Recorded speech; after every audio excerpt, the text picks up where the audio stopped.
ಭದ್ರಾ ನಾಲೆಗೆ ನೀರು ಹರಿಸಬೇಕು ಅಂತ ರೈತರು ಆಗ್ರಹಿಸಿದ್ದಾರೆ. ಇವತ್ತು ದಾವಣಗೆರೆ ಜಿಲ್ಲೆಯ ಹರಿಹರದ ಬಂದ್ಗೆ ಕರೆ ಕೊಡಲಾಗಿದೆ. ರಾಷ್ಟ್ರೀಯ ಹೆದ್ದಾರಿ 48 ಬಂದ್ ಆಗುತ್ತೆ. ರೈತರು ಸೇರ್ಕೊಂಡು ಬಂದ್ ಮಾಡ್ತಾರೆ.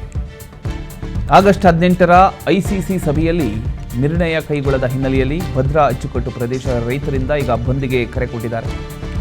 ಭದ್ರಾ ಡ್ಯಾಮ್ 173ರ ಅಂದರೆ ಭದ್ರಾ ಡ್ಯಾಮು 173 ಅಡಿ ತುಂಬಿದ್ರೂ ಕೂಡ ನಾಲೆಗೆ ನೀರು ಬಿಡ್ತಾ ಇಲ್ಲ. ತಕ್ಷಣವೇ ನಾಲೆಗೆ ನೀರು ಹರಿಸಬೇಕು ಅಂತ ರೈತರು ಪಟ್ಟು ಹಿಡಿದು ಕೂತಿದ್ದಾರೆ. ದಾವಣಗೆರೆಯ ಹರಿಹರದಲ್ಲಿ ಇವತ್ತು ರೈತರ ಆಕ್ರೋಶ ಜೋರಾಗ್ತಾ ಇದೆ. ಭದ್ರಾ ನಾಲೆಗೆ ನೀರು ಹರಿಸಬೇಕು ಅನ್ನೋ ಬೇಡಿಕೆ ಮುಂದಿಟ್ಕೊಂಡು ರೈತರು ಬಂದ್ಗೆ ಕರೆ ಕೊಟ್ಟಿದ್ದಾರೆ. ಅಷ್ಟಕ್ಕೂ ರೈತರು ಯಾಕೆ ಇಷ್ಟು ಆಕ್ರೋಶಗೊಂಡಿದ್ದಾರೆ ಅನ್ನೋದನ್ನು ನೋಡಿದರೆ, ಭದ್ರಾ ಜಲಾಶಯದಲ್ಲಿ ನೀರಿನ ಮಟ್ಟ ಸಾಕಷ್ಟು ಇದ್ರೂ ಕೂಡ ಭದ್ರಾ ಅಚ್ಚುಕಟ್ಟು ಪ್ರದೇಶದ ನಾಲೆಗಳಿಗೆ ನೀರು ಬಿಡ್ತಾ ಇಲ್ಲ ಅನ್ನೋದು ರೈತರ ಒಂದು ಆರೋಪ.